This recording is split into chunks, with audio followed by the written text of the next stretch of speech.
course it is. Hello, everyone. This is Andres Restart. We're live streaming. Things are probably, well, they don't look too messy. I hid most of it, but this is the last night I'll be streaming in this set. The camera's not even like fully set up correctly. Maybe I feel like the lighting's off too. There's a lot of things that aren't the way I want them to be right now, but we're just kind of dealing with having to move out. And so, yeah, a little hectic. I wanted to start a little bit earlier today, but I had to go drop some things off. And so here I am. I took a quick shower, and I do feel like the lighting seems a little weird, but I guess it's good enough for now. Maybe if I do this, oh, that's worse. Okay. And now I feel like that light there is like bothering me. But anyway, let me see. Maybe I can adjust this a little bit. That's a lot of it. That is way too much. But all right. We're rolling with this. Anyway, here I am. Hopefully you guys can hear me and I look okay enough. We hit the goal. 50,000 subscribers. Couldn't have done it without you all. So thank you all. We've hit the goal. The goal was to get there by June 5th. Today is May 21st. Happened last night, technically. So I think it hit it. I actually fell asleep before midnight. I fell asleep actually pretty early. I slept like 4 or 5 hours, and then I got up in the middle of the night and then started doing more moving stuff. But I think I probably hit it like close-ish to midnight last night, the 50K goal. So yeah, we did it. We're here. And now what's next? Of course, we're going to continue to talk about Nintendo, but it's only going to continue to ramp up. It's not going to we're not going to lighten up the load at all. It's just going to get more hectic, more crazy. That is the plan. So, yeah, it's going to be, we're in for wild times, basically. Having hope. Next goal, 100K. That is kind of like, maybe the reason why this is bothering me. All right, that's probably a little better. It's fine. It's fine. We're good. As you can see, I'm just confused. Yeah. 100K is kind of like the big goal, right? But we probably should do like micro goals. Maybe we'll do like 60, 70, 80, 90, and then see, what happens from there. I would love to be like, hey, let's aim for 100K by the end of the year, right? But that would be, it's more than unrealistic.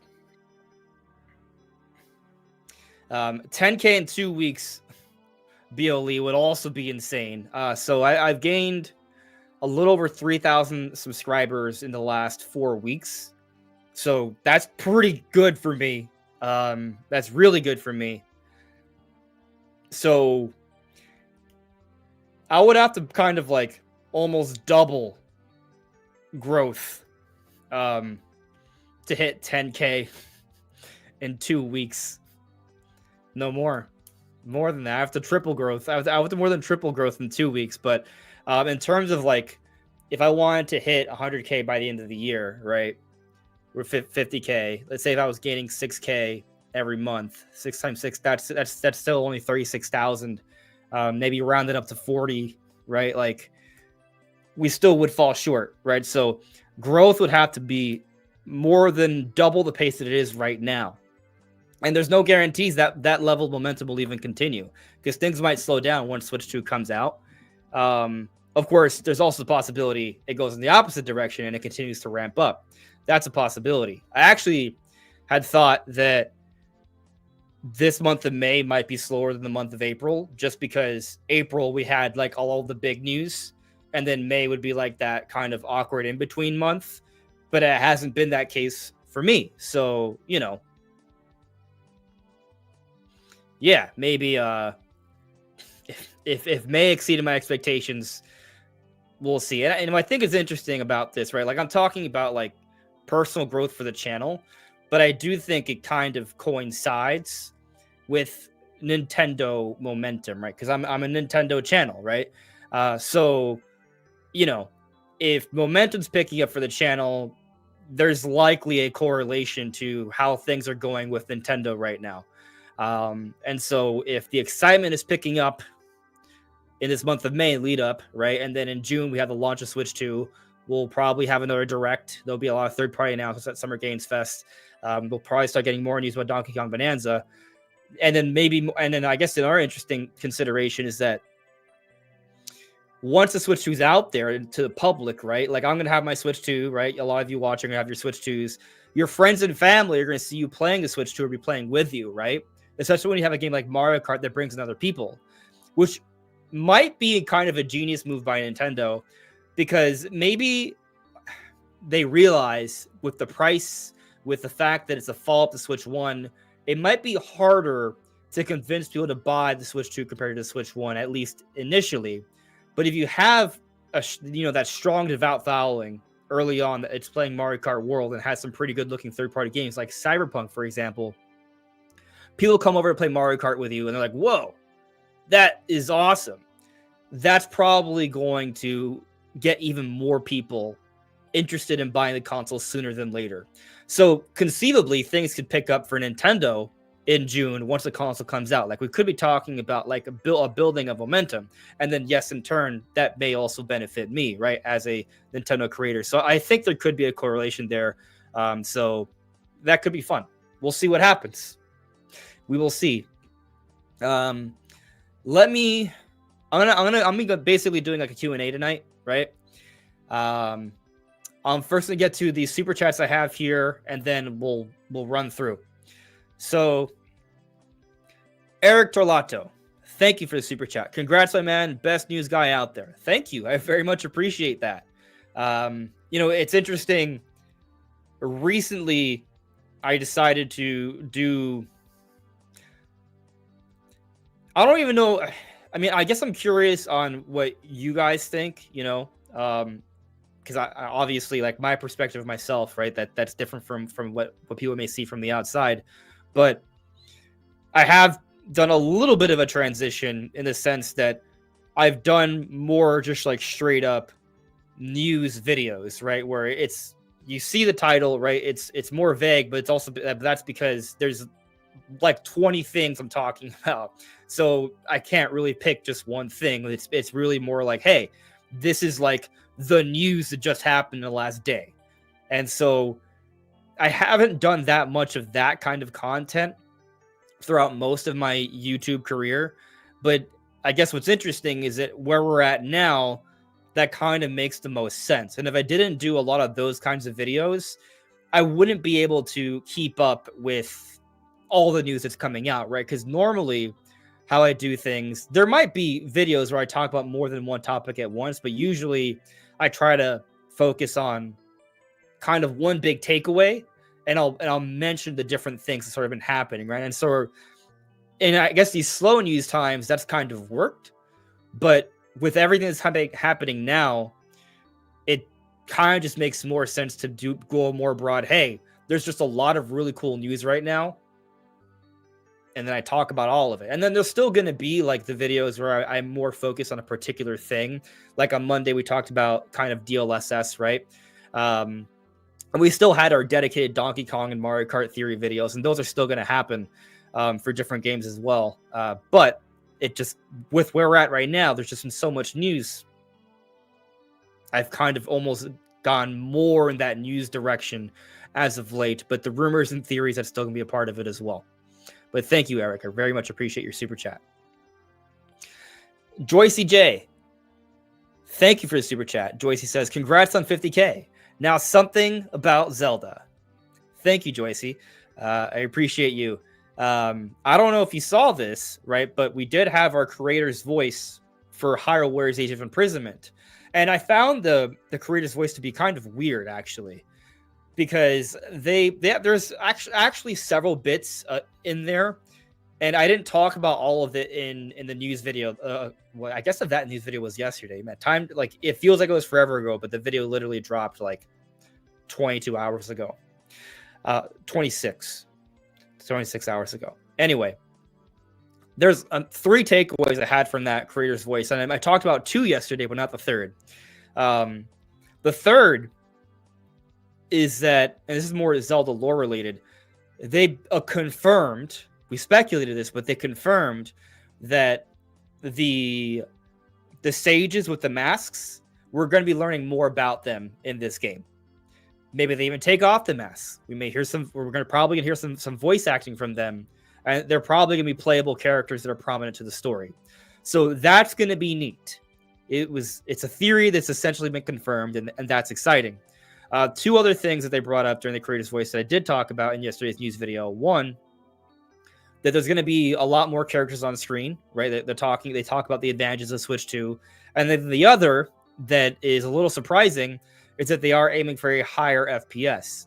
Now, what's weird about this is that during the Switch 2 Direct last month, the trailer they showed us was only running at 30 frames per second. Like, the Direct was 60. Most Nintendo games are running at 60.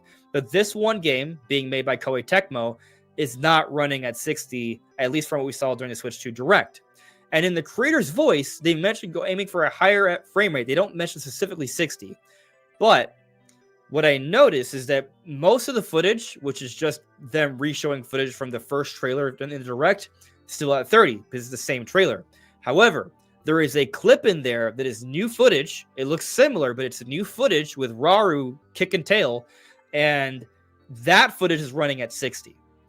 Now, what's also a little interesting is that when I did the frame count, I noticed that there was one skipped frame in the little selection that I picked, which means that there's probably still some frame hiccups, even if they are targeting 60 with the current build.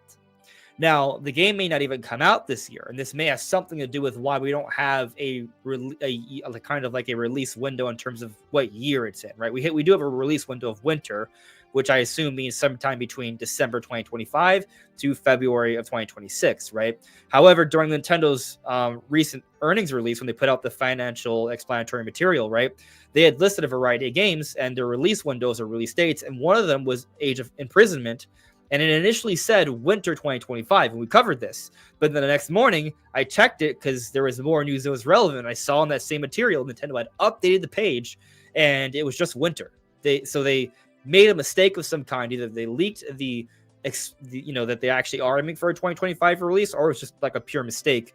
Either way, I think it goes to show that the Koei Tecmo is hard at work in this game, and they're not totally solidified on when this game is coming out. And seeing the FPS changes, like they first showed us a 30 FPS build.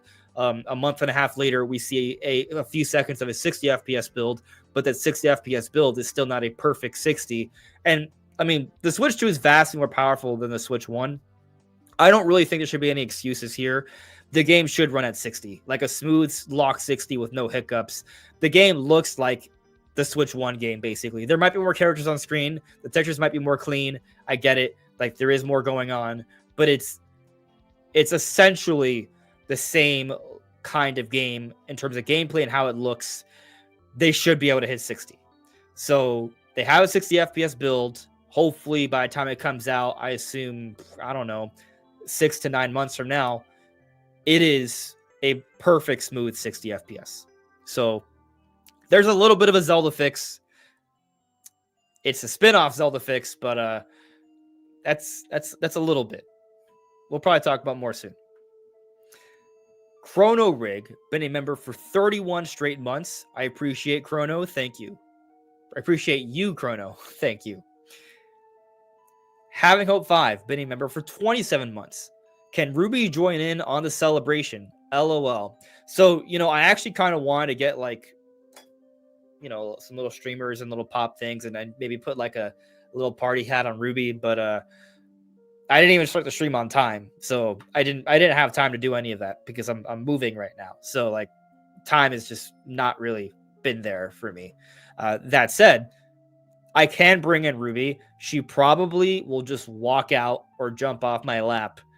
So what I'll do instead is not bring her until towards the end of the stream. Basically, I'll let her chill, and then she'll come. I'll bring her over. She was actually hanging out here, like in my pre, like when I was preparing for the stream before I took a quick shower. And then she just wandered off to do something else. The house is under a lot of change right now, so she's definitely a little out of sorts. But she's very adaptable, so it's not too much of a problem. Carcoon, thank you for a super chat. Carcoon says, congrats, Andres. Thank you for the congratulations. Very much appreciate it. Haim C or James C. Haim C. I'm thinking like Jaime Hawkins from like the Miami Heat. But thank you for your super chat. How about the Metroid Prime 2 and Hunters coming to Switch or Switch 2, unless you already know about it? So we do have the trademark renewals. That's what you're referring to, right? Well, it was for Prime 3 and Prime Hunters. Trademark renewals don't necessarily mean a game's coming out, but if you saw my video on it, you probably saw me talk about how like we've seen trademarks. Sometimes a game, it does kind of equate to something, but also a lot of other times, more than not, it doesn't amount to something within the next handful of years. That said, when we also consider that Prime 4 is about to come out, and that it kind of makes sense from a sort of logic, common sense perspective that Prime 2 and 3 should be made available in some way before Prime 4 comes out. That's obviously, maybe it's just a coin flip of a chance, but I do think that there might be a little bit of something there. Prime Hunters, I just don't see that materializing into anything in terms of like a remaster of any kind, not anytime soon, at least. If there's like a Nintendo DS Switch 2 online sort of service, then I see it happening, right? Otherwise, I don't think they're going to remaster Prime Hunters. However, I can see a scenario where they do a Metroid Prime spin-off where they bring back Hunters, right? Like, so they still use Metroid Prime 4 as like a big single-player experience, Prime 5, that, eventually they do that as well. But maybe they also go back to Hunters as like a side series. It's kind of like the multiplayer effort of Metroid Prime. I think that maybe, there could be something there. Going back to Prime 2 and 3, I still think they're coming. I just think that if they haven't been shown yet, it's basically because Prime 4 is not coming out yet, right? And we know it's not. We don't have a specific release date. We just know it's coming out this year. But we do continually get updates from Nintendo from the Today app. Like, Nintendo hasn't forgotten about Prime 4. It's not getting as much attention as Mario Kart or Donkey Kong, but it's coming out after those games. So I assume as we approach the release of Prime 4, that's going to ramp up. We're going to get more new things. And we might be looking at kind of like a Pikmin 1 and 2 situation where right before Pikmin 4 came out, a few weeks beforehand, they dropped Prime 2 and 3 on the eShop. They may not be getting dramatic enhancements, but it'll be a little bit of something, so you have something to play before the release. And maybe Prime 1 Remaster gets one of those free enhancements where you can play it at a higher resolution. I think there could be something like that in the works, maybe, but I don't know. Joycey J with another super chat. Thank you for the super chat. Do you think that link will be in it? Hint, did you get all the TOTK shrines? So that link looks like a Zonai, right?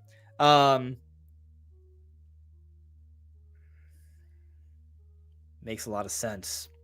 So there is something about the Warriors games that they do. They find all sorts of ways to add more and more playable characters, right? And so I think there's got to be some kind of a Link character. I don't know if that character counts as, I mean, he's a hero, right? So maybe. I think there will be more characters. I think there will probably be some hero equivalent.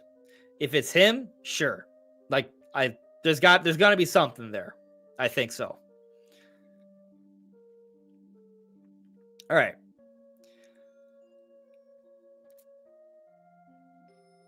Okay. Coming back to live chat here. All right, I'm scrolling through. All right, now to the live chat. Who needs normal? Congrats, my guy. Thank you. Crazy Scoff, hello there. Alma, hello. Thank you for the congratulations. Bleh, hello. Thank you. Cat Dad ats me. Restart Gang, 50K. Been here since less than 10K. Stoked to see you grow, man. You deserve it all. Can't wait to be here for 5 million. 5 million? If I hit 5 million, I think that would probably make me the biggest Nintendo content creator ever. Like, what's Arlo at? I feel like Arlo is like got to be a top 3 Nintendo content creator, right?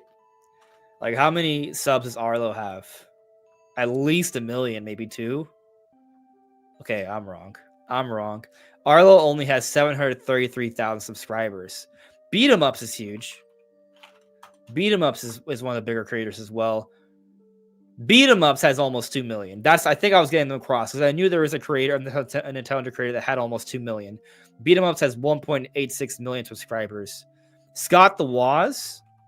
How big is Scott the Waz? Scott the Waz is almost at 2 million. 1.98. I'm actually surprised that Arlo is only at 733. I thought Arlo was higher. Either way, like, I think, I don't know, those might be like 3 of the top 5, I don't know, biggest Nintendo creators there are. If I got to 5 million, that would be insane, and I would be totally shocked. But I'm not against the idea, but there would have to be a lot more growth. Have to be some changes.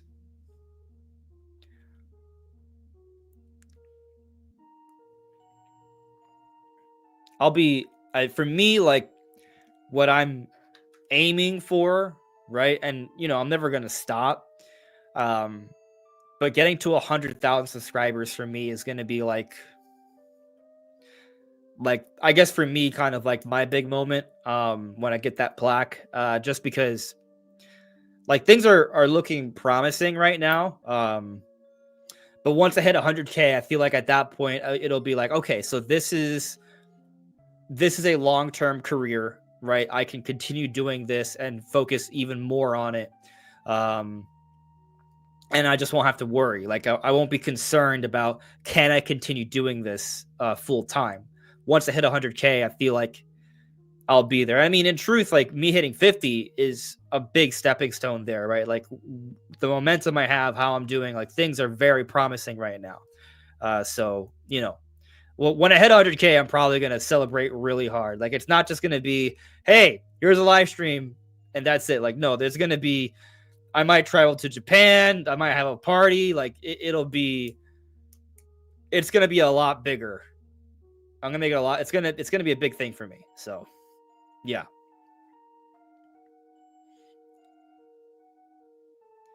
Film Watcher, thank you for the congratulations.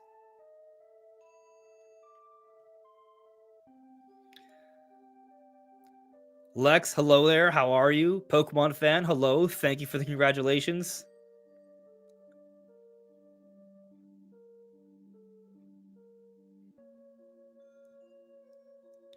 False God Dark Soul, I will keep up the good work. Thank you. Hello there, Vice HP.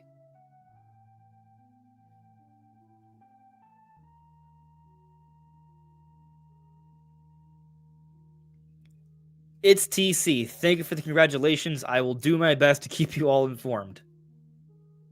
Rico Lee, thank you. Thiago Zanfolin. Greetings from the United States to Brazil. Thank you for the congratulations. I will do my best to keep up the content. All right. Monado Mario adds me. Sup. It's funny that Cyberpunk 2077 Steam Deck and Switch 2 comparison got some Steam Deck users upset. LOL. Like Switch 2 is stronger than a Steam Deck, of course. Yeah. I don't know. I saw that. Yeah. It's newer hardware. It's more powerful. Like that's it. I don't know why people get too upset about this. And I find it interesting that this is even like a real talking point. Um and I'm not throwing any shade towards Steam Deck. Like I think, Steam Deck is good for what it is, right? It's a capable handheld device that can play a great deal of games, and it's pretty powerful, right? It was more powerful on the Switch, and so there's a lot of games that can get running on there better than the Switch could.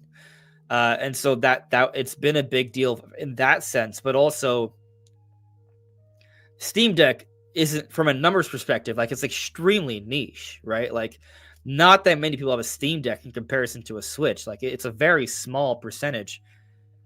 Oh, let me double check the numbers here, but I Steam Deck lifetime sales. I wanted to say less than 5 million. According to this post from earlier this year, February, the Steam Deck has approximately sold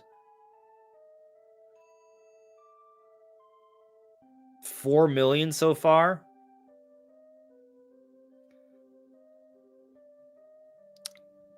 Interesting. Okay, yeah, so to my point, like the Switch is about to hit 150 million. Every few months the numbers change, so I always kind of like forget. But I know it's very close to that number. Let's see here. I'm gonna double check right now.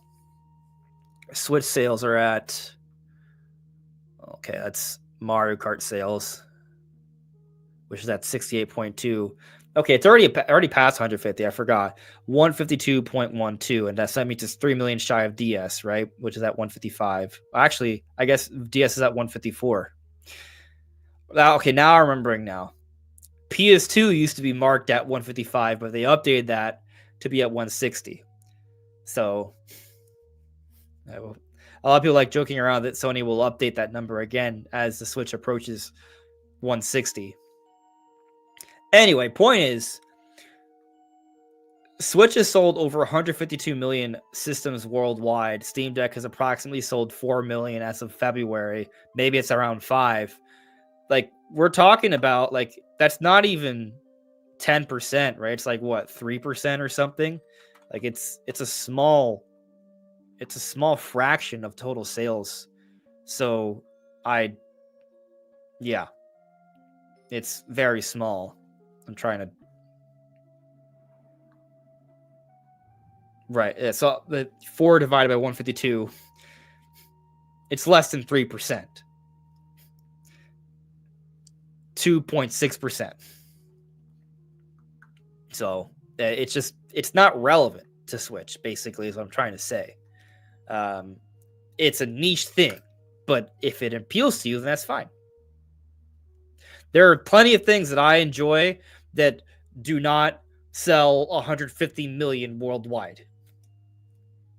That's fine. It doesn't bother me when other things succeed. Steam Deck has done good enough for what it is.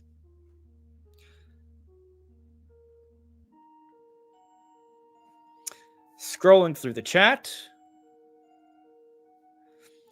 Neon Drifter. Anyone else on the Fantasy Life I train right now? I saw that a lot of people are talking about it. There's a new trailer or something. Or I haven't checked it out yet. That may look into that for tomorrow's news video. But people are hyping it up.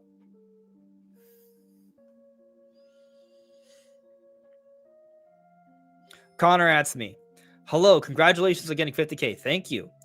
So do you think Kirby Air Rise will be released on my birthday month, which is October, or November when we get to the June Direct? That's a good question, Connor. I don't think Kirby Air Riders is coming out until September at the very earliest. And I could see us waiting all the way until December. But it's sometime in that window, sometime between September through December.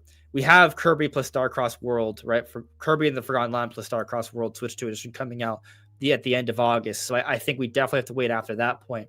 But the fact that we haven't even seen gameplay yet, it definitely has me thinking that Air Riders is coming out towards the tail end of the year, if it's even going to make it out this year. They've officially told us 2025, but I think that game is potentially going to be delayed. However, given that this is a Switch 2 launch year, they may want certain titles to like for sure be coming out. So I think then Nintendo would have a replacement if Air Riders doesn't make it. September at the very earliest, December at the latest. I'm leaning later towards than earlier. Maybe November. You know, I could see it being as like that secondary title in November. Maybe we get Pokemon and Kirby Air Riders in November. We have like a Luigi's Mansion 4 or something in October, Prime 4 in September, and maybe Age of Imprisonment makes it out by December. I think that would be a decent lineup.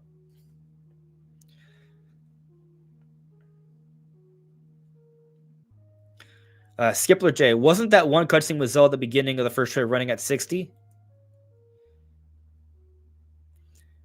Wasn't that one cutscene with Zelda at the beginning of the first trailer running at 60? I don't think so. But you know what? Let's check.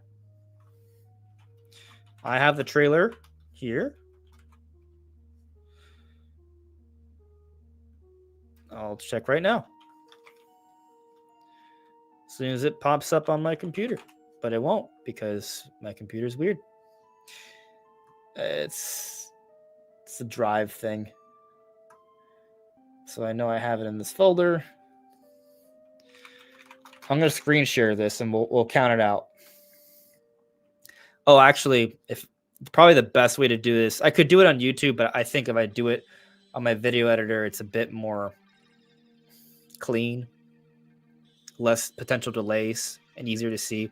I kind of regretted doing it directly on YouTube yesterday, just because it wasn't super clean with when I would press frame, it wouldn't do it immediately. So there wasn't like a perfect sync, but it still worked. I've seen some people say that you can't count frames on YouTube. That's not true. You can literally, if you look on your keyboard where you have the comment periods, you'll notice that there's arrows left and right. When you're in a YouTube video, when you press that, it goes frame by frame. If it's 30 FPS, it'll go 30. If it's 60 FPS, it'll 60 frames per second, right? But if you're looking at a 60 FPS video and you press the arrow twice, or rather you press it, if you have to press it twice to see the footage update, that shows that whatever that footage is, it's running at 30, even if it's in a 60 FPS video. So, we're going to do that here, but I'm not going to do it on YouTube this time just because, like I said, I think it's easier if I do it on Adobe because it's a little bit cleaner. So I'm going to screen share this in a moment. Just, I'm making this bigger for people to see. Okay. So, share screen, window. Okay. So, this is the trailer from the Direct, okay? Let me double check if everything looks okay. Yeah, all right. Cool. So, can I make this smaller? Yeah, all right. So, when I go... All right, okay, hold on. I did this wrong. So, you'll see why in a second. Okay. Because this video is just going by 30 frames, but here it's at 60. Okay. So you should see this better now.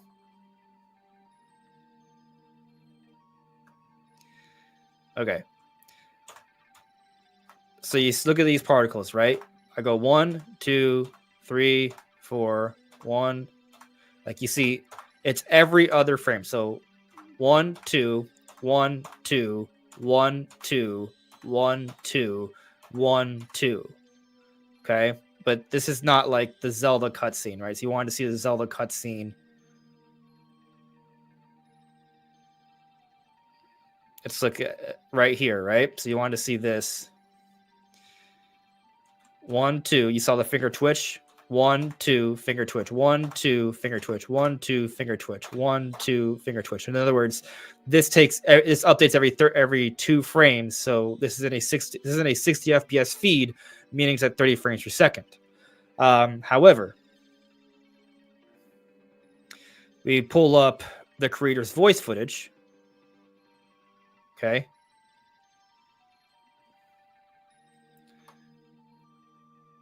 All right. And it's a lot of these guys talking, but there's some gameplay, right? Hold on. I'm like doing this in the messiest way possible. Okay.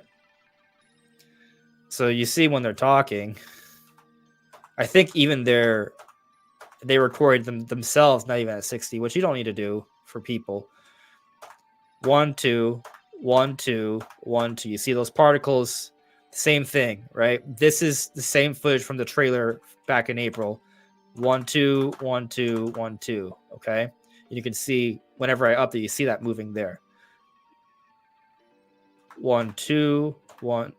Yeah. So 1. All right.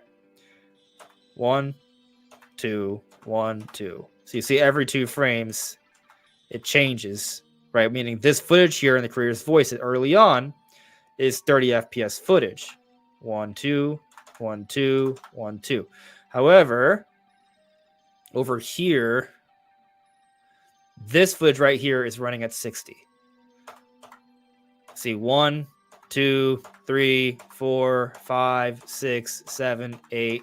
Like this is 60 FPS footage here, which is just weird that they had one part at 30, one part at 60. So there you go. Yeah, like the direct footage was all 30. And even in the creator's voice, that same footage is still at 30, but there's one clip that's at 60. That's it. But I mean, that's all that matters, because that tells us that they have a 60 FPS build, and by release, the game's going to be running at 60. So if you want 60, you're going to get it.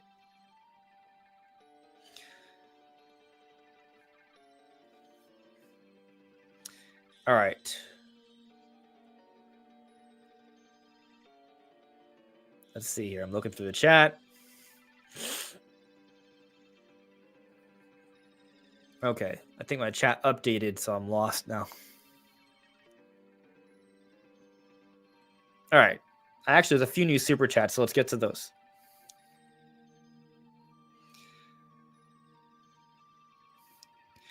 Eric Terlato with the super chat. It's impressive you didn't jump on the Mario Kart hate train. I don't hate it, so why would I? It's that simple. I don't hate it. In general, I personally try not to focus on negative things.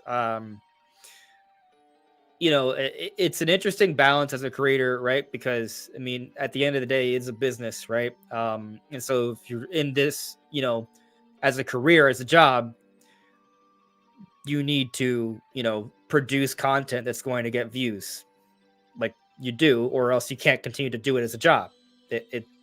That's just how it works, right? Because if I don't, then I have to do something else to make money, and therefore I don't have the time to do this. But at the same time, you know, I try to be as honest and forthcoming as possible. And so, yeah, you know, I do try and come up with topics and make them engaging and interesting. But I don't personally enjoy using negativity to get views. I've talked about this before. Negativity, unfortunately, is the best way to get views, if that makes sense. I think it's easier for people to just when something upsets somebody, right? That's when people kind of everyone wants to chime in, you know.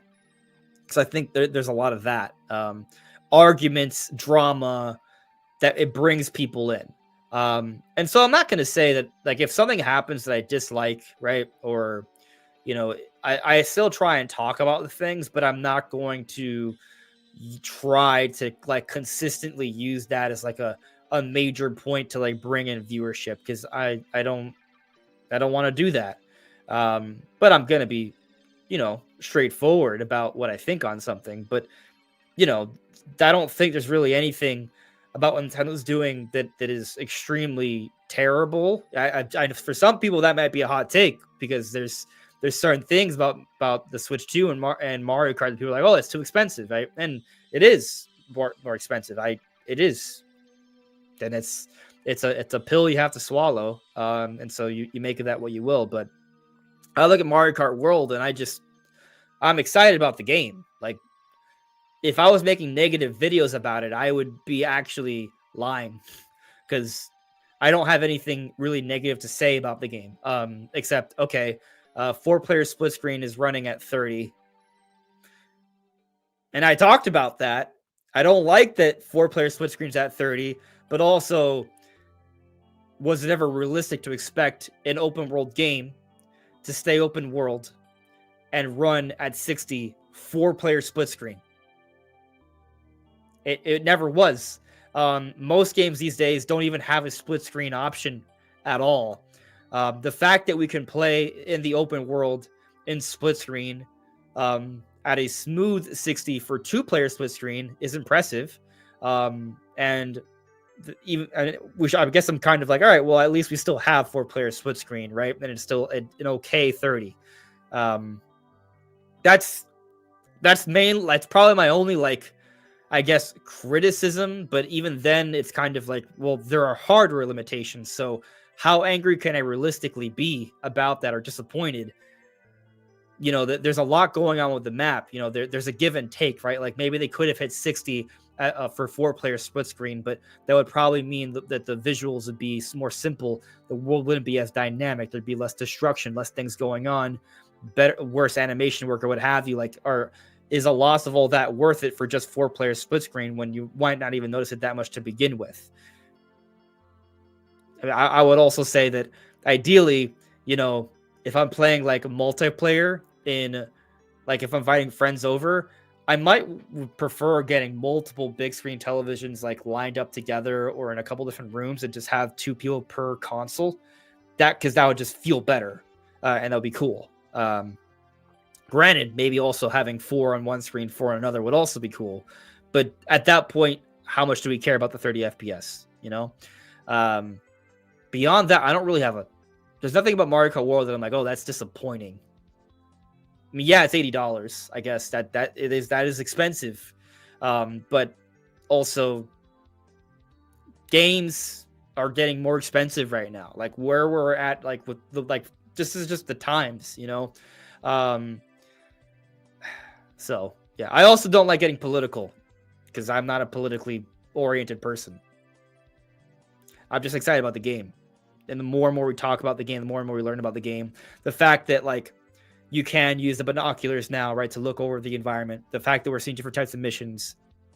The warp pipes are interactive, so you can get to different places like that. There's so much to explore.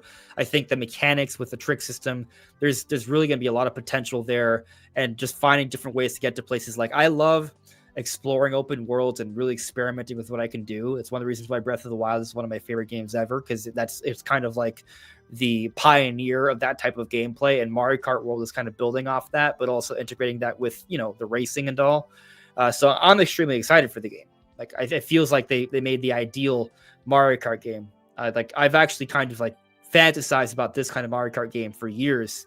Like, I used to I enjoyed Mario Kart 8, but whenever I would think about like what's next, sure, you could say, well, just more content, but like, I've always thought, like, what if they were allow us to kind of go beyond just the tracks, explore more of the world? I kind of wanted that. Like, you look at Mario Kart 8, and they would have like, some images that they would have in Mario Kart 8, like with the Toads, like kind of working on the cars and stuff. And you would see like a few images that sort of like hinted at an expanded world, but there's nothing actually there, right? Just the tracks. And so I've kind of wanted to see a fleshed out world, and now we're getting that. So to me, Mario Kart World is just like a dream. I got nothing to hate. Not really. So, just how I feel.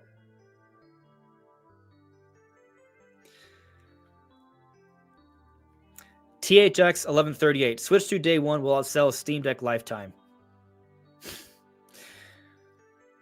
I don't know about day one. Maybe, but definitely like within a week. Maybe not a week. By the end of the quarter, by the end of the financial quarter, I agree that Switch 2 will outsell Steam Deck. So, yeah, for sure. Where are we here? Okay. Coming back to the live chat.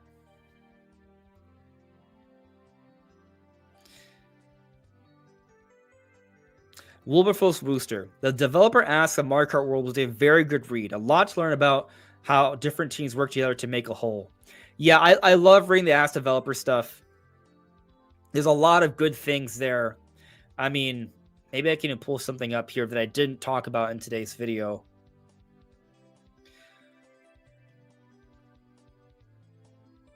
I'm trying to look through. Let's see here. All right, let's just pick something randomly and then talk about it.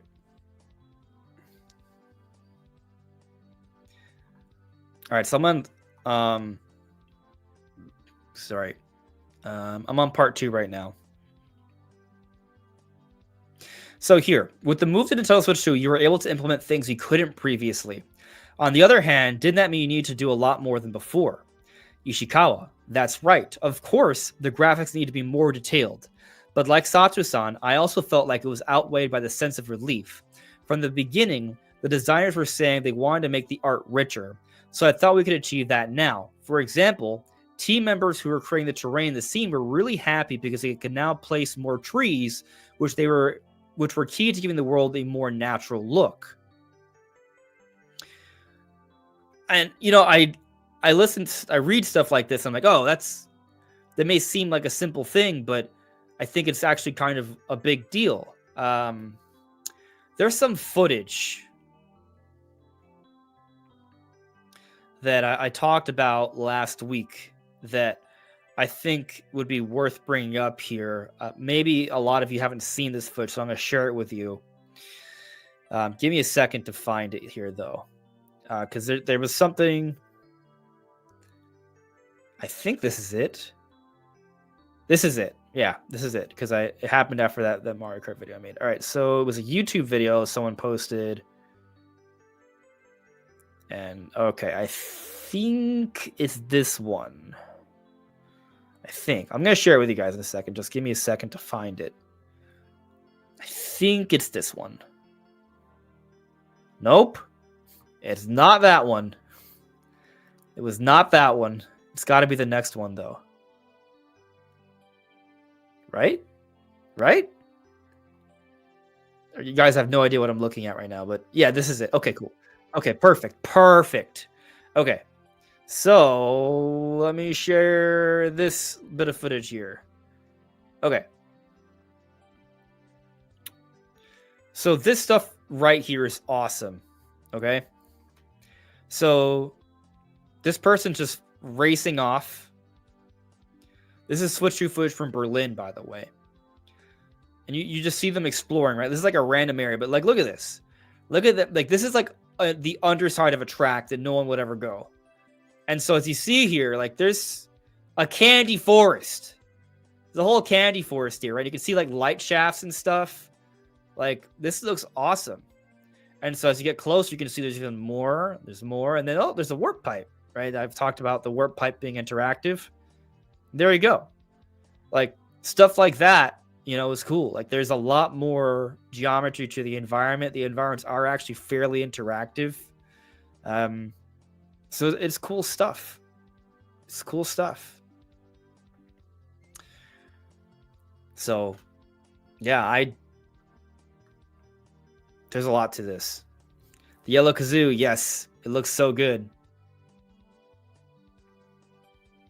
Regally, glad we know this all now. Better late than never.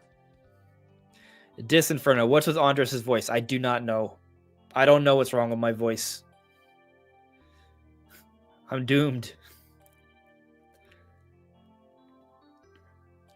I don't know. Maybe I'm talking too much. Anyway, going back to the Ask Developer series, just kind of like when you look through some of the things they say and you kind of see like their train of thought, right? It's cool. For example, another example, I should say, actually, here.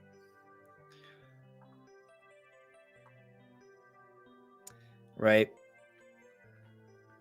So here it reads, the designers came up with various ideas, thinking that if the theme was a vast world, they could show things other than racing. There were sketches of characters, scenery, costumes that matched the various landscapes, characters eating.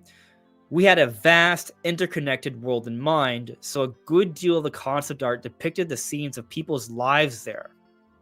We designed the costumes and vehicles as a set and created these poster-style designs. And so you see some of these cool posters, right? I showed a little bit of this earlier. But continuing, even though it's Mario Kart, there are some that show the characters eating food instead of driving a cart. Yeah, like we see Mario just hanging out here.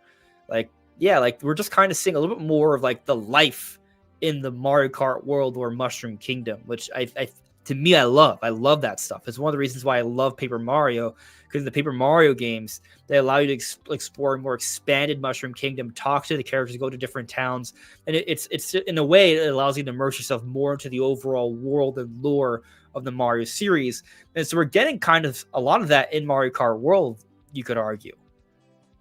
But continuing, Yabuki, the idea of showing characters eating a variety of foods came up early on in development. Yujikamaru, if you're traveling through a vast, diverse world, you can't leave out the local food. That's unique to each place. But actually, we did consider removing the food feature at one point. Incorporating it into the game means adding not only the food itself, but also the stores that sell it and that the staff work there, which would mean even more content, right? So like, just like think about like they thought, oh, we love the idea of having food and representing different cultures and areas within the game. But if we do that, we then have to think about the delivery of that food. And so there have to be restaurants and people serving that restaurant. And that's a lot of extra work we're not sure we have the budget for, or if it's even like a reasonable thing you should invest resources into, right? And so they were debating if they should continue with the concept. But here it is asked, but you came back to this idea later. Jigamaru. Yes, while development was ongoing, about 2 years after the idea came up, I thought to myself, you know what? I need food. Laughs. Unable to let it go, I asked the programmers to implement a hamburger model I'd create and make it so the characters could eat it. It was well received within the team, and the designers started to churn out different kinds of food. Before we knew it, the number of variations had exploded. Ishikawa, the designer in charge, is really pumped about creating them. We've incorporated lots of Mario-inspired twists and tidbits to create a wide variety of designs. I also had a lot of fun looking at those designs, and we can see a variety here. I mean, look at this. There's like a curry of some kind, like a hot, spicy curry inside a Bowser shell with like lava, right? We have donuts. They're just like tires. We have a banana peel, but it's not a banana. I don't even know what this is supposed to be, but yeah, it's just interesting stuff that like all these different like Mario themed foods. Another reason why I really want to go to Super Nintendo World, which opens this week here in Florida. It opens in Orlando. I'm not in Orlando. I'm 4 hours away from Orlando and Miami, but like I want to go to the restaurant and eat like Nintendo themed foods. That's gonna be so cool. I'm looking forward to that so much. Love it. There's a few interesting other tidbits here. They talk about how Yoshi owns like this drive-through chain now, which I find interesting. But also here, Jukumaru says, as we were making these various concepts, Yabuki comes marching up to me and says, when Mario eats something, he transforms. He sounded pretty serious about it. Yabuki, originally, we were creating the various outfits separately from the foods, so we wondered if we could combine those two elements. So at first, they weren't even thinking that they would be combined. It's just something that they naturally sort of realized in the middle of development. Oh, So the foods and outfits were unrelated at first. Yes, Yabuki. They were two completely separate elements. We discussed the idea of using coins to buy clothes from clothing stores, but that would have meant stopping at stores to shop, which would have disrupted the flow, given that this is a world where you can keep driving. That's when the idea of food came up. We thought, why don't we have a drive-through system where characters eat while driving, and eating makes them change outfits or transform into a different character, though it's utterly ridiculous. So, full acknowledgement that this is a very silly thing, but it's Mario Kart, so it works. But they have to give it thought, right? Like they're thinking about what do you do with the coins. Like, by the way, we don't know what the secondary thing for coins is yet, right? It's not to buy clothes. What is it for? Maybe still unlockables like Mario Kart 8. Like, yes, it helps with your speed, but that's the same thing. It already worked that way in 8, but now there's more coins. So I feel like there's got to be another purpose there, yet to have been confirmed, though. But it is interesting sort of seeing their train of thought and how they arrive at different ideas. Like here they bring up, in the world of Mario, it probably doesn't feel so strange. Yabuki, then the question came up, does Mario in fact eat mushrooms? Shikamaru, so in the midst of development, we went up to Tezuka-san and asked him to confirm, is Mario actually eating those mushrooms? And then Tezuka confirms that, yeah, he does eat the mushrooms, right? So there was a debate within the Mario Kart development team if Mario actually eats mushrooms, and they got the confirmation from Tezuka that he does. So it is canon.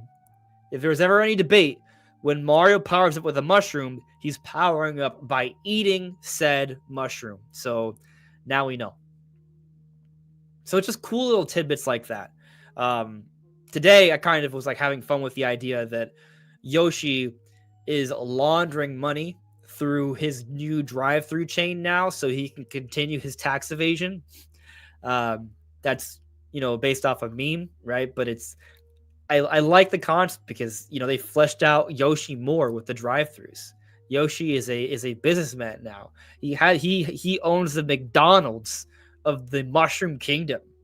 He's going to be rich. It's gonna be crazy. So I just think it's just a fun concept.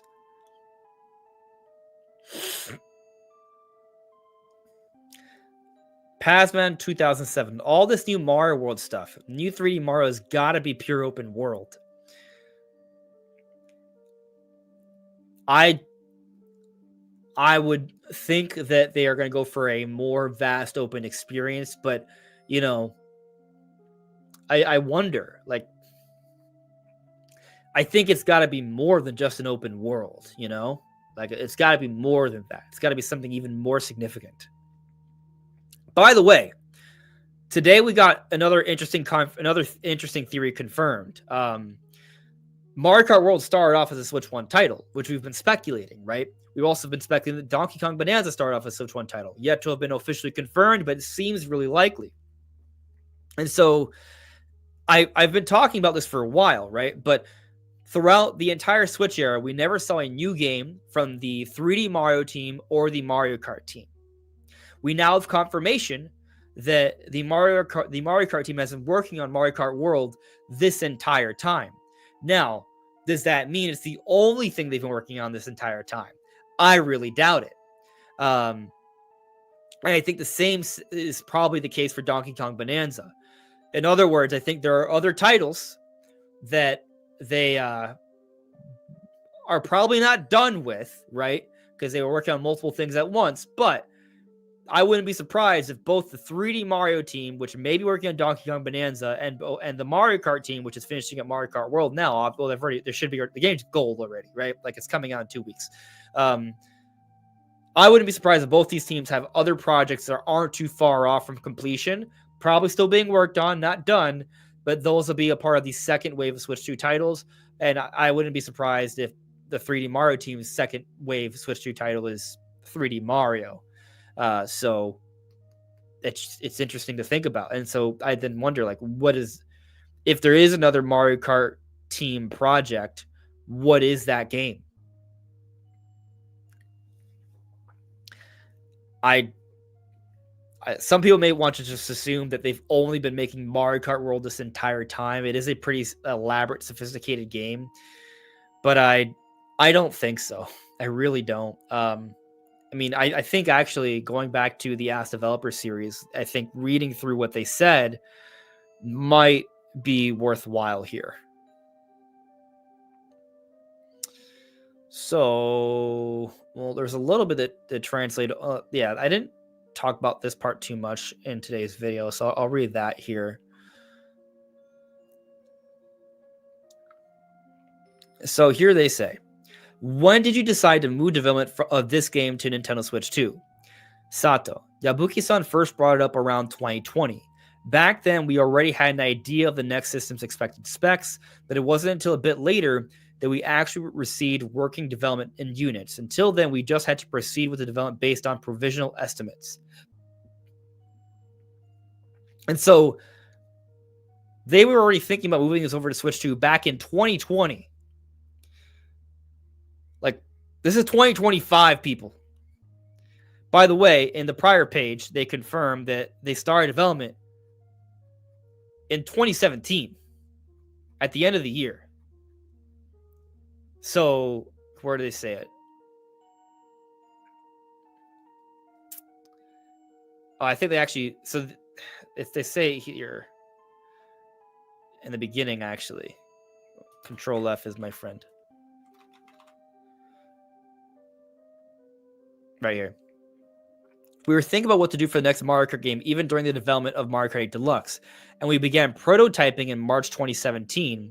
It was at the end of that year when we officially started work on it as a project. So they were prototyping in the launch month of Nintendo Switch 1, March 2017, but they actually officially started the project. In other words, they started working on it in earnest at the end of the year of 2017. So you're going to tell me that they've been developing this, they've been already concepting the game, prototyping early 2017. They began development in earnest late 2017, likely because at that time they were still considering making it as the dedicated new Mario Kart title in the thick of the Switch 1 generation. But in 2020, they started pivoting to Switch 2. In other words, there's almost no way conceivable in my brain that like they've only been working on this game for the last 8 years. I do not believe that. I think that they probably took a little bit of a back seat with Mario Kart, worked on it a little bit while also working on something else. I think they've been kind of developing two projects at once here. To me, that makes way more sense. I don't believe they've only been doing this one game for 8 years. But I mean, I don't know. You know, maybe games like this really just take that long. But I doubt it. I think that if the Switch 1 fit the spec range they wanted, and if 8 Deluxe wasn't selling as well as it did, Mario Kart World would have come out in the thick of the Switch 1 generation. And this team would have been working on another title, and it would be about to come out by now, if not already. So I'm of the opinion that like just there's two titles that they've been working on. That's basically what I think. Today's news only strengthened that belief.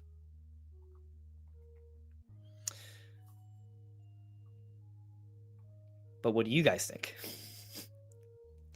Wilberforce Wooster. Arms? Arms? Could be arms. Might be knees. I love the idea that it could be a Star Fox game. That would be so exciting. Kuro Kamina. Well, Star Fox Zero was in development since the Wii, despite the fact that the Wii remote could work 10 times better. But what do I know? Well, I mean, that's the thing, right?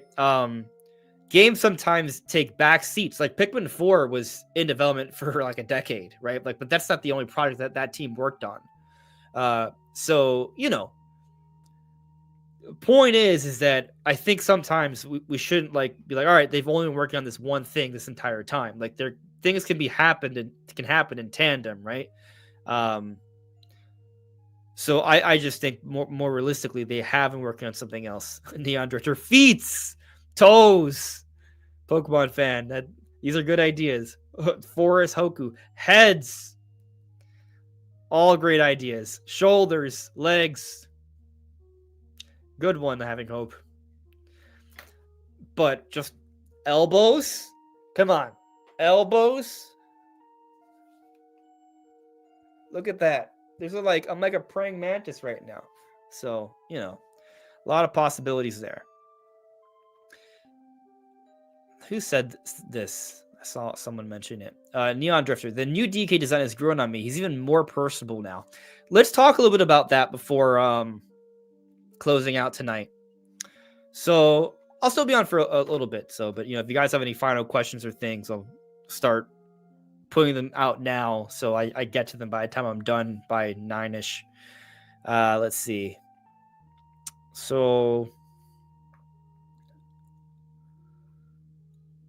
I shared this one yesterday or this morning. I'm gonna compile a few renders here. I planned on talking about this tomorrow, but I'll have a lot more to say tomorrow, so it's fine. Man, I love all these renders, dude. Okay. Time to have a great good old time with all these renders of Donkey Kong and Diddy Kong. Let's start with this one.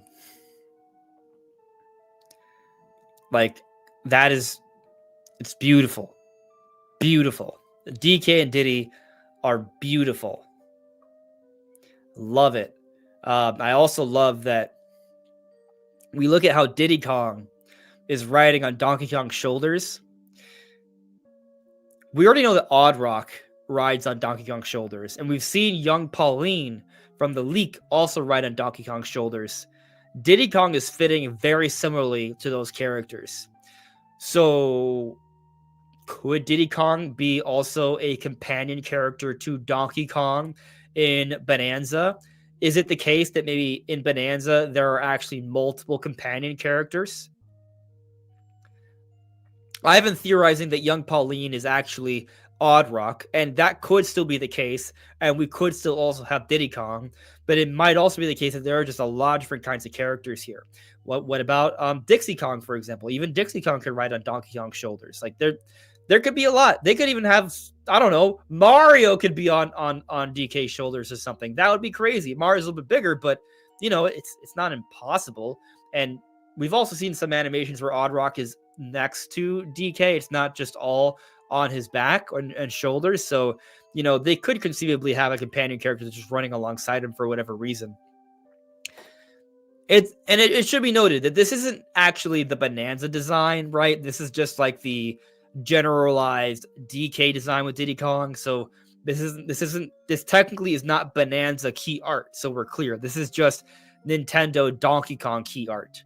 So I would not, 100% assume that, Diddy Kong is going to function the exact same way as Odd Rock or young Pauline will in the game. That said, the fact that we're seeing more and more new renders for Diddy, to me, that just kind of further strengthens the premise that Diddy is absolutely not forgotten. They're not trying to hide him because of some stupid scandal from some stupid person. It is because they just haven't shown him yet. That is it. And they're going to show him. They've already shown him, but I mean in the game. So for me, I'm just kind of thinking, man, Diddy Kong is going to be like an epic reveal either in the June Direct or when we finally get to play the game. Like, I'm expecting to see Diddy, and I think whatever he's up to, it's going to be a good time. I will also show off this render for Donkey Kong. Like, that's not a bad looking render. Or this one. We've seen this as well. Love how DK and Diddy look together, right? We've seen this sort of like these stances before from these characters, but this is with their new, more modern looks. And then I love this one as well. Like seeing them swing on these vines. Again, notice how this is just Donkey Kong, right? This is not Bonanza key art. This is just like general Nintendo promotional material, Donkey Kong stuff. But yeah, Diddy Kong is prominent here, right? So Diddy Kong's not forgotten. Diddy Kong is 100% part of the plan. And there he is. Quite clearly. Blatantly there. Very important character. Let's not give up on Diddy, people. He's coming back. So I'm feeling good about it.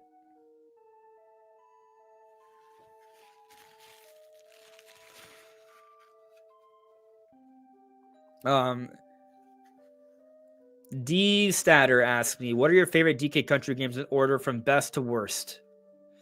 So, all right. I've played through Donkey Kong Country. I have not finished Country 2 yet. I'm actually playing through it now. And I've only played the beginning of Country 3. So my plan is to finish Country 2. It's like the game I'm playing right now. And then I'll finish that probably. Oh, okay. All right. Great. Messed up the camera. But it's like now messed up. But it'll do. As I was saying, I'm just adjusting the camera a little bit. Okay. Yeah, so I haven't finished 2. I'm working on it. I need to give 3 another stab, and I will. I've played Country Returns and Tropical Freeze, completed those. So it's tough to rank them, right? I think 3 and 2, I can't fairly rank currently. However, I will say I really like 2. I gotta say, I'm having a good time with 2. Like 2 Diddy Kong's Quest feels pretty good.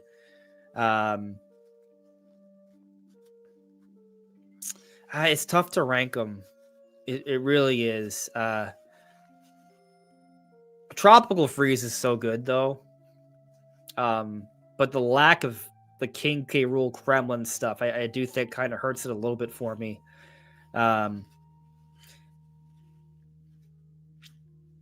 Yeah, this is tough. And it's been so long since I've played Returns.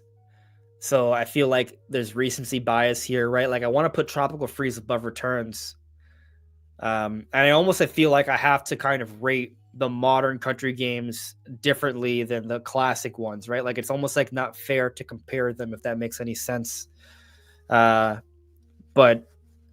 I can see myself, once I finish 2, I can see myself maybe rating Donkey Kong Country 2 above Donkey Kong Country 1. Call me crazy. But that's, I don't know. I might get that sense. Although not having DK playable is, I want to play as DK. So there's that to consider as well. But I feel like they really polished up the game. They clearly stepped things up from Country 1 to 2. So yeah, tough for me to rank them. But I'll say I do rank Tropical Freeze above Returns. DK64 is like a whole other thing. Like that makes it even harder for me to rank things, because I know that DK64 is like not even like considered like a critically good game, but for me, the nostalgia, like there's a good game in DK64, it just has some issues. Yeah, I love DK64. I hope they put it on NSO soon. I'm 33, by the way, for you guys wondering.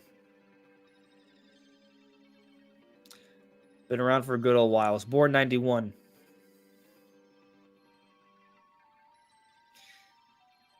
Yeah.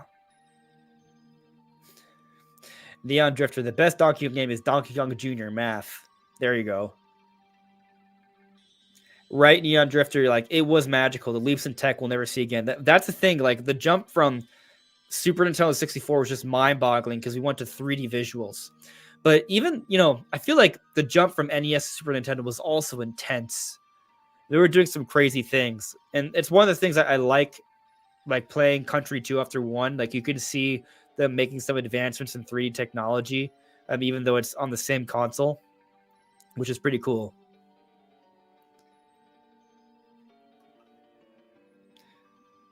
Yeah. You know what I feel a little bit more better about comparing now, though, are Mario Kart games. So at number 1 is Mario Kart 8. And when I say Mario Kart 8, just bunch 8 Deluxe Booster Course Pass all together, Mario Kart 8, right? I'm not factoring Tour or Live Circuit or the arcade games. Like, those are all side things. So I will put Mario Kart 8 as number 1. And then I think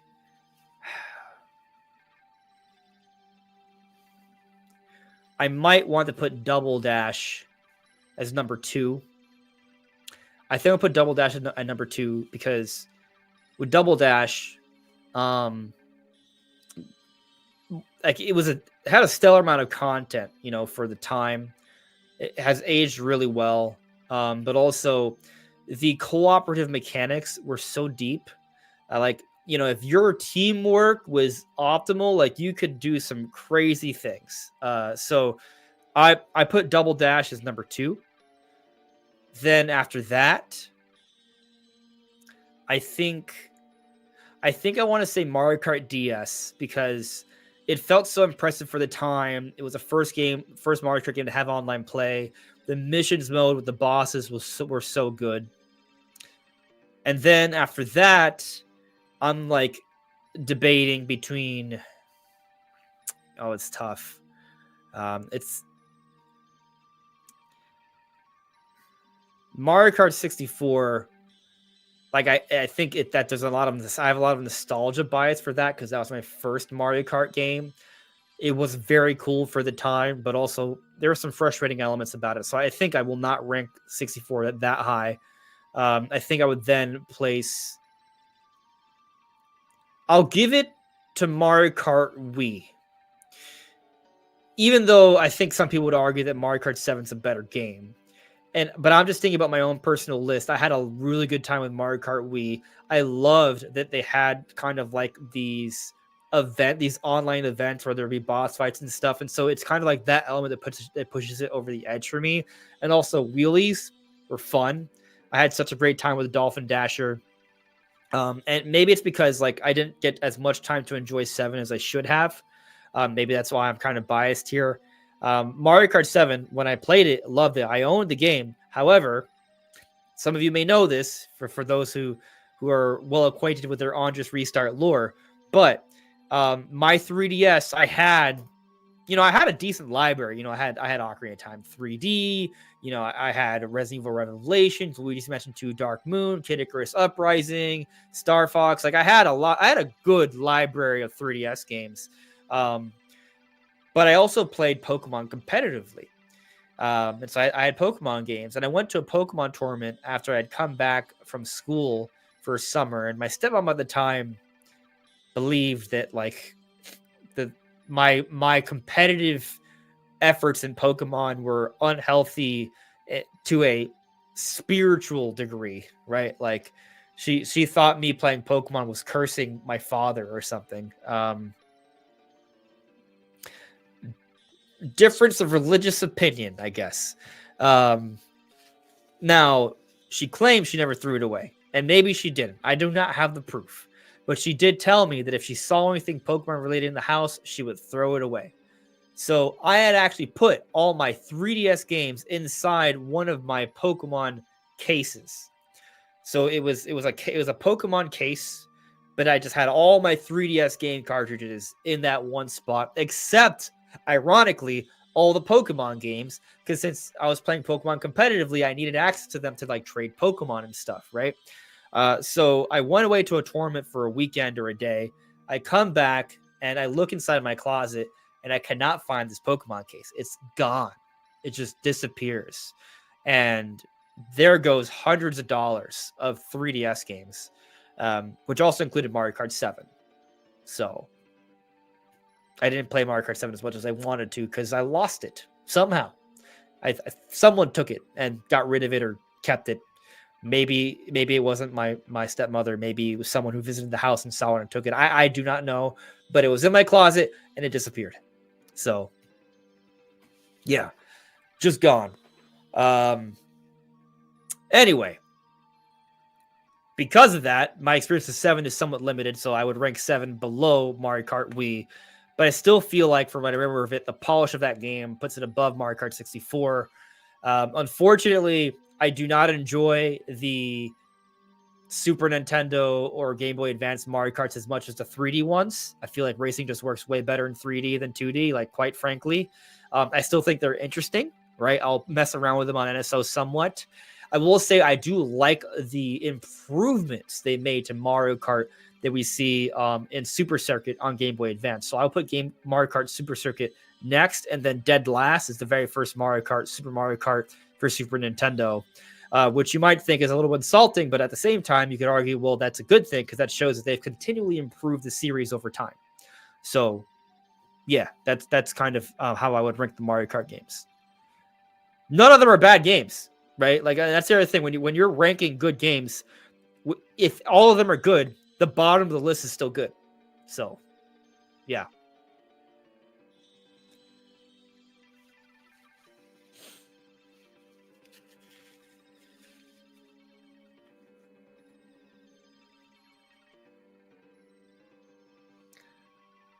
All right, looking at the chat here. Thank you for your wishes, everyone. Yes, rest in peace, my 3DS library. This happened years ago at this point. Like, we're talking about like a decade ago. So like straight up 10 years ago. I'm thinking about it. I'm just thinking about, yeah, okay. Yeah, that makes sense. Yeah. I would definitely still be using my 3DS in 2015. Yeah.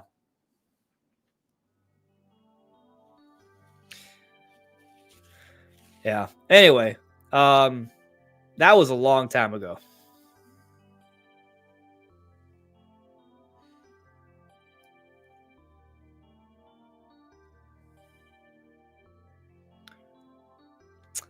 Looking through the chat. Connor asking, how would you compare Donkey Kong Bonanza to Donkey Kong 64?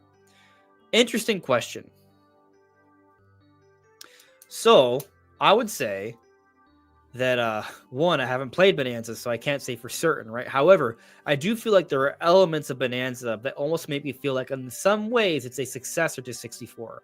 I mean, one, quite frankly, it's the second 3D Donkey Kong game, right? There's only been one 3D Donkey Kong game ever made before Bonanza, and that's DK64.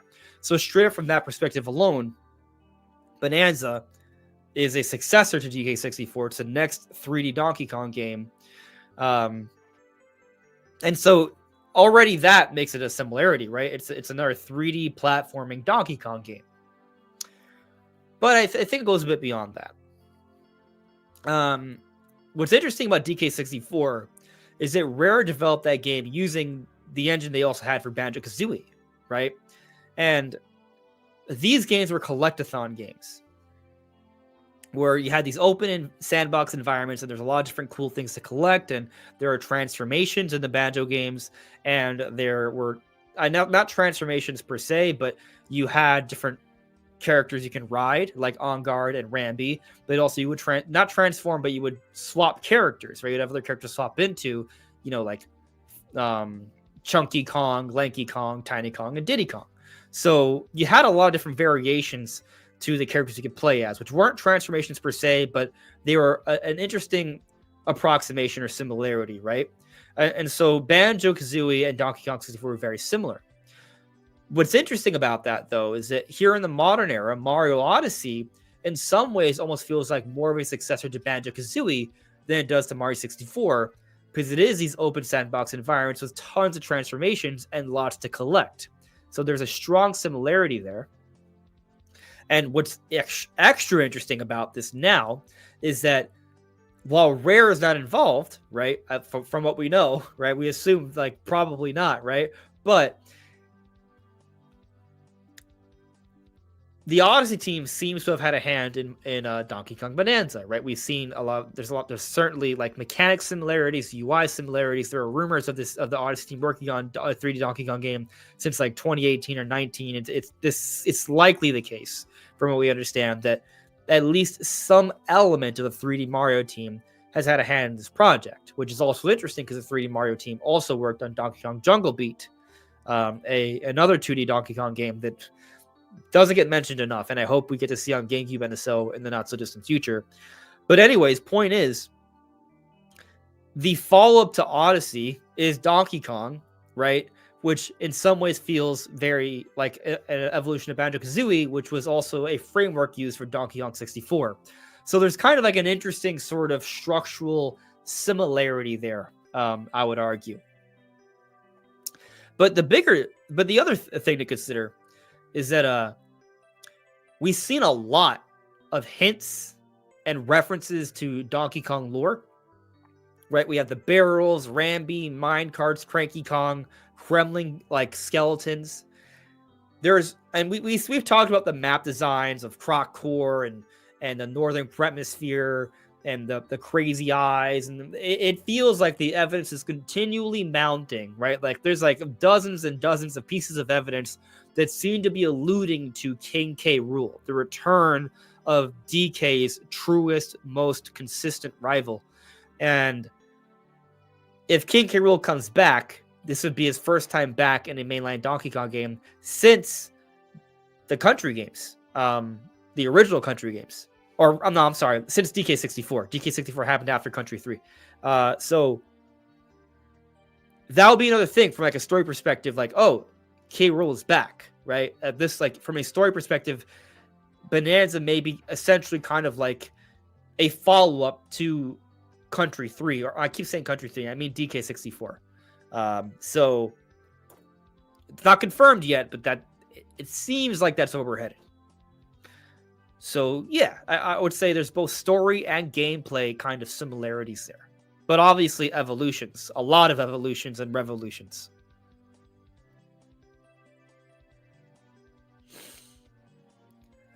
My nose is getting stuffy. I can barely breathe through my nose. What latest news and who hurt who? What's going on? I'm just looking at the chat. I'm 33. Psychic beats. I'm an October baby, so I'll be 34 in October, unless I forgot how to count my own birthday. I think, yeah, I'm pretty sure I'm 33 still. 33 and a half. Yep. Adam Rohn, been a member for 25 straight months. Yo to you as well. Hope you're having a wonderful evening. Where are we at here? Okay. Very good. Very good. All right. I'm going to wrap up things soon since I can't breathe, though.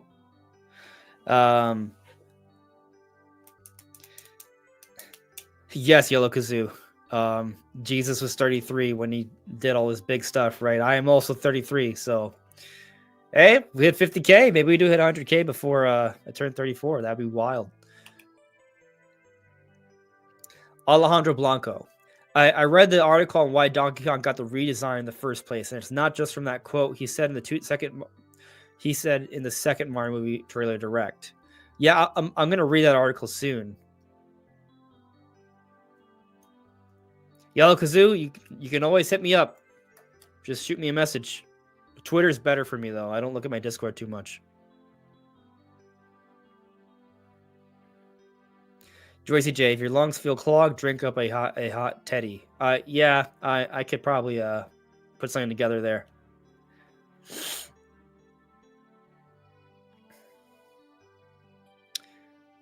All right, Justin Richards with a super chat. Thank you for the super chat, Justin. What would you rate Donkey Kong Bonanza on a scale of 1 to banana? All right. I admit, listen, I'm gonna be real with you, Justin. I'm going beyond banana. I'm going banana. Oh, banana. That's where I rate Donkey Kong Bananza. Oh, banana.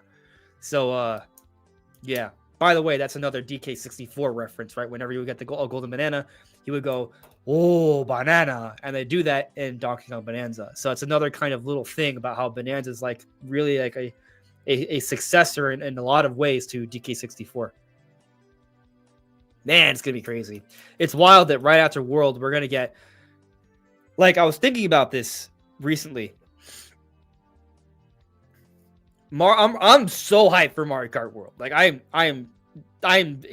never been this excited for a Mario Kart game ever. Although I will say, I was pretty excited for Mario Kart 8 because with Mario Kart 8, the Wii U had like nothing, right? And the red casing for Mario Kart 8 was hype, and that was like a unique thing they did for just Mario Kart 8. They went for the red casing. Back then, they used a light blue for Wii U games. The red felt so right. It was such a good choice, and I'm thrilled that they've just realized, let's make all of our cases red because that's the color of Nintendo. That's what it is. I'm so happy with that. But after Mario Kart World, we're gonna get this epic in Bonanza, right? I'm so ready. Like, my hype levels for, like I said, banana scale, right? Like it's great, beyond great. But on the note of beyond, we have Metroid Prime 4 Beyond coming out this year. Also, gotta say, I'm a huge Pokemon Legends fan. I mean, I'm a huge Pokemon fan, period. But I feel like Legends Arceus is arguably one of the best Pokemon games to date, and we're getting the follow-up to that in Legends ZA. And there's a Switch 2 edition, and it looks cleaner, which is a good thing. So, like, between Mario Kart World, Donkey Kong Bonanza, Metroid Prime 4, and Pokemon Legends ZA, like, it's gonna be crazy.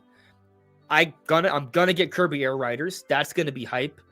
And I don't think we've seen everything yet from Nintendo for this year. I think the Nintendo Direct's gonna have more. I'm theorizing Luigi's Mansion 4 might be that, might be something else, might be both. Like, there's some serious still possibilities here for this year, I would argue.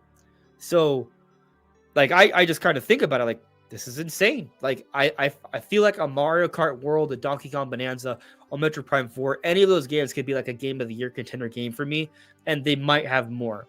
And I also want to say, I'm really feeling some of the third-party releases on Switch too. I like the creators' voices. I like what they're doing. I'm all in on Dustbloods when that comes out because I'm already a From Software fan. Like, I love those games. I haven't played them all yet. Let's see. I've done Dark Souls, Demon Souls, Elden Ring now, and Bloodborne. So I've done 4. I still need to do Sekiro and Dark Souls 2 and 3. So I got some more to play, but I'll get to them. But anyway, we have that, right? I'm looking at the Cyberpunk game. I didn't get it initially. There was all the issues we heard about. But I like what I'm seeing, right? Like, I really feel like Cyberpunk is setting itself to be kind of like, even though I understand it's a third-party port, but it's a really good one. I feel like it's setting itself up to be kind of like almost like a little bit of a killer app for the console. Like, maybe I'm overhyping this a bit, but I'm really feeling Cyberpunk. I love what I'm seeing of the gameplay on Switch 2. So, I'm excited for this game. I skipped down the Hogwarts Legacy sale because I like that you can get it. You can upgrade it for $10, and maybe there'll be another Hogwarts Legacy sale for Switch 1. But I don't know. I didn't pick it up, but still, it is a big hype game. That's gonna be available day 1. There are just some big games, available, and it's impressive. Like, the Switch 2 has stronger third-party support day 1 than Switch 1 by. I mean, there was like nothing basically. There was not really anything at all in the beginning for Switch 1 outside of Breath of the Wild and like snipper clips and 1-2 Switch. There was a Fast series, but Fast Racing Neo. Now we're getting the Fusion one for Switch 2. But there's a lot of big third-party games alongside big Nintendo games. So this year, People might be underestimating just how good the library is. The library, if we factor in the stronger third-party support, even if the first-party support doesn't seem as strong as 2017, it's still comparable if we add another game or two alongside even better third-party support. Yeah. It's pretty spectacular, I would say. Oh, banana. Oh, banana.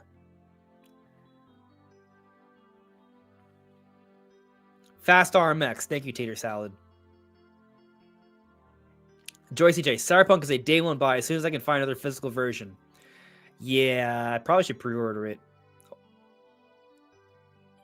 Hilda Menta, congrats on 50K, bro. You are cooking. Thank you. I'll do my best to keep cooking. Oh, Black Wukong. Yeah, that's a good looking game. I would love to see that on Switch too. Ashton Wolf. Anyone else noticed that Nintendo is red, Xbox is green, and PlayStation is blue, almost like in real life version of Pokemon? I have. I've noticed. I've definitely noticed. Alma, I have 1,100 hours in Elden Ring on PC. Gonna put another 1,000 on Switch. I love Elden Ring. Elden Ring's good. I loved Elden Ring. I don't know if I'd buy it again, but I did really like it. And I do find the fact that there's some new classes being added to be appealing. Now I can still play it on my PS5, but my PS5 is not portable. Although I can technically play on my P. Ooh. I already put it away. I want to I have a controller. I have a controller I can plug to my phone. Oh no, but I think it only works with the PS5 controller, so it wouldn't work. But yeah, I can play, I can technically play my PS5 as long as it's connected to the internet on my phone, as long as it's also connected to the thing with my data, it works. And if I bring my PS5 controller, I can play games technically somewhat portably that way. It doesn't feel as good, but it does work.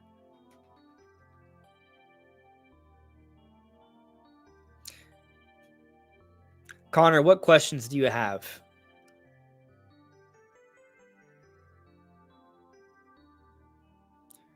Let's see here. You asked, I want to see a release date and gameplay for Kirby Air Riders. I'm concerned about the roster. Do you think we're going to have the same roster from Air Rider or a new roster? I don't know. I feel like the roster will be bigger than Air Ride just because that's typically how things go. So I would say there's a good chance most of that roster, if not the entire roster from the original Air Ride, will be there and more.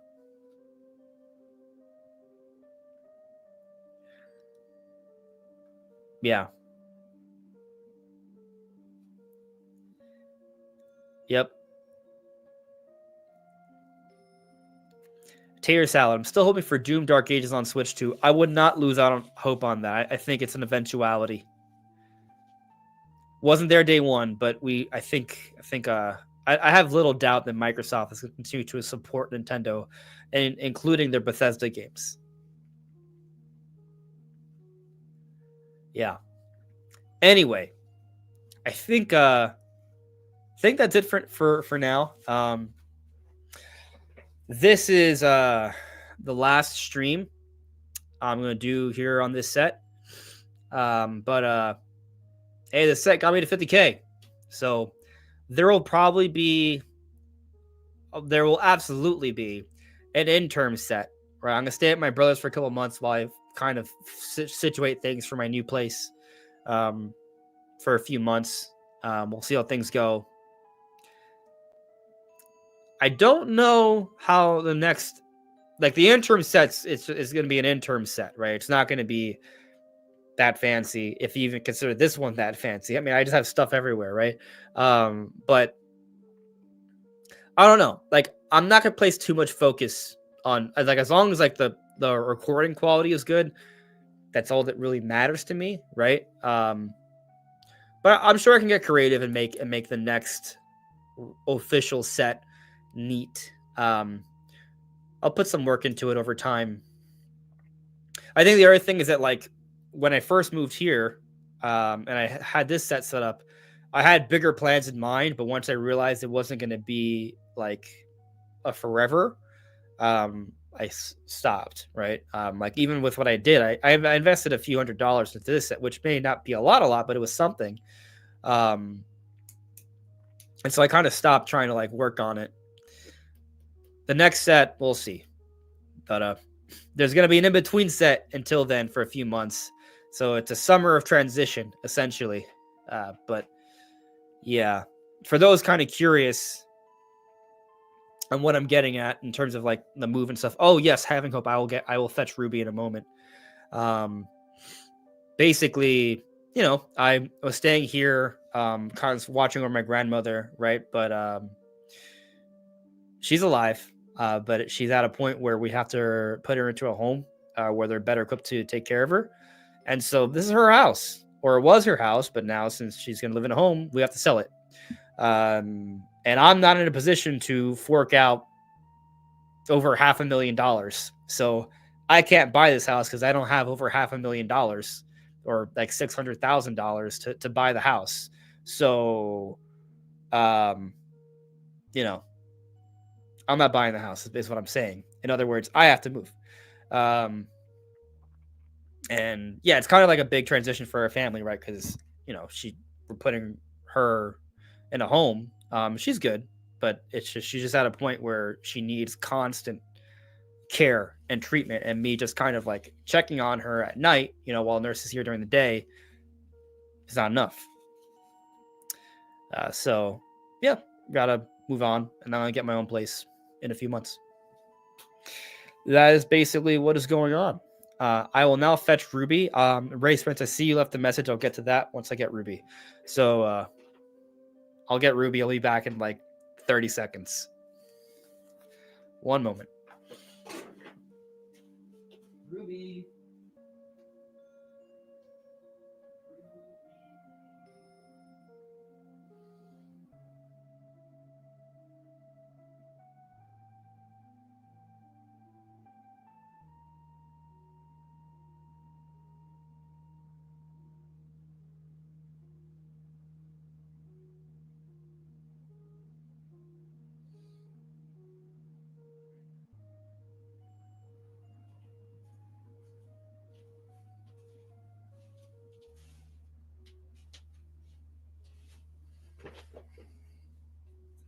Hey.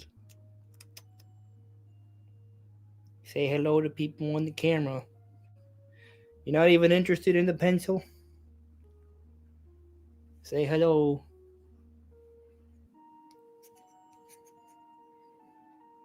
Now she's like, why? I was chilling.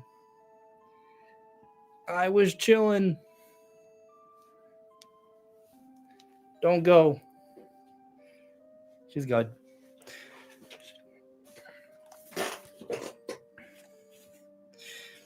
Yeah.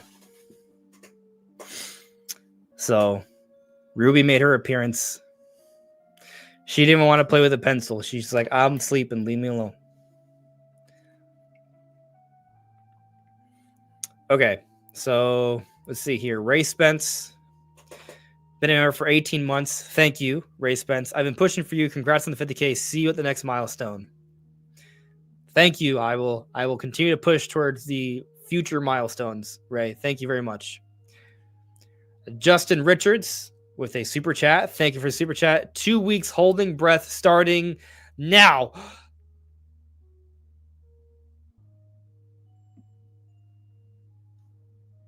Yeah. Maybe metaphorically. Don't do that in really. I don't think you'll last 2 weeks. I don't think anyone can unless they come back to life.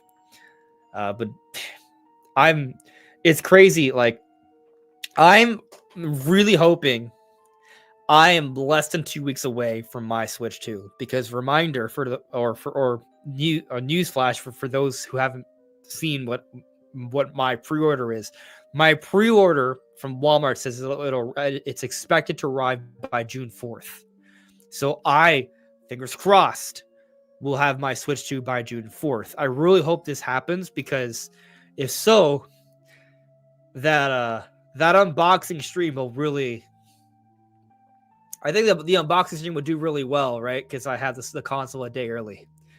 So hopefully that happens. I'd also love to have the console early. I do. Excuse me. Sorry. I have the Switch 2 the Switch 2 Pro controller pre-ordered, but that's at GameStop, and I'm getting that at the midnight release. So no matter what happens, I will not have that until June 5th. I also ordered the GameCube Switch 2 controller as well. I do not know when that will arrive because it's just from Nintendo, and so they'll send it to me whenever. I hope it comes sooner than later. We'll see. So, I probably should pre-order Cyberpunk at least. I did get the digital version of Mario Kart World because I got the 450 bundle. Right, if I can say a little bit that way, which means I do not have the red case for that. So I feel like I should get a red case for something. So that might be good reason to purchase Cyberpunk 2077 for Switch 2. So that's probably going to be my 1-2 punch to start my new Switch 2 generation. Anyway,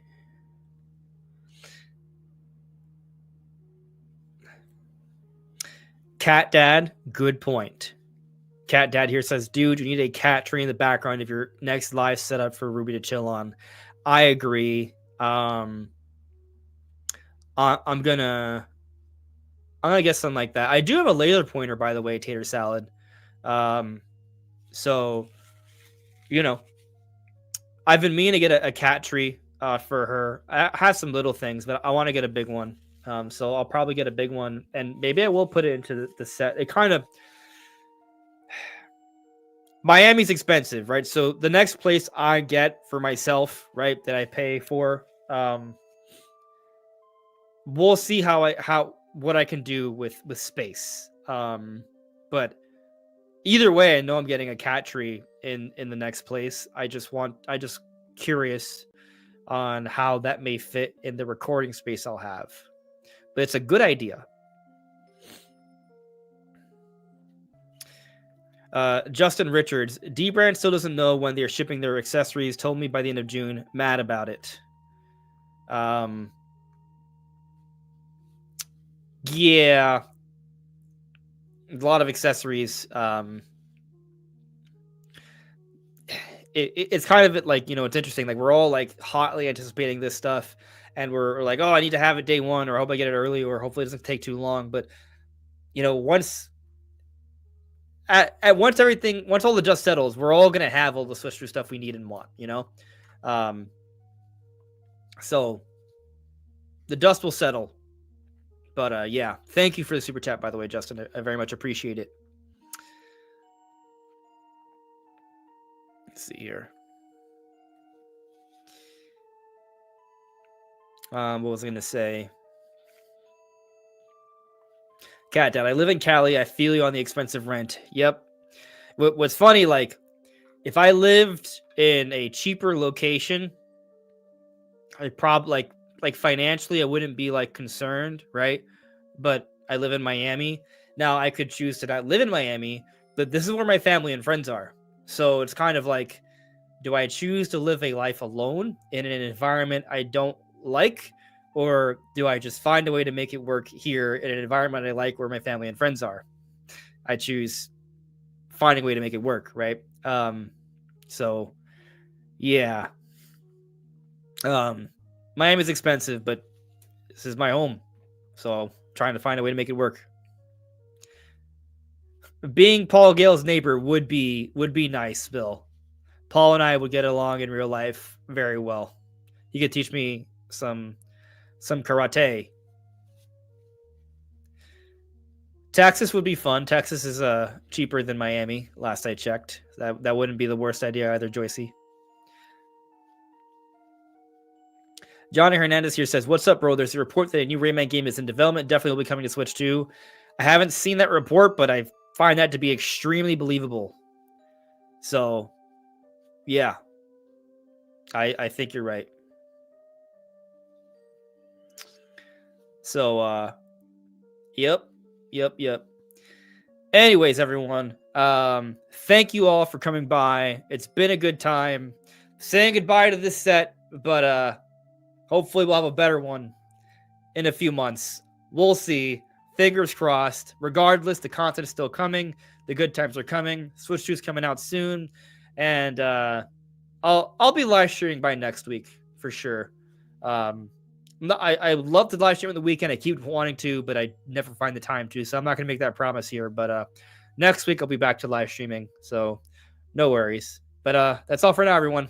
I'll see you later. Take care. Bye.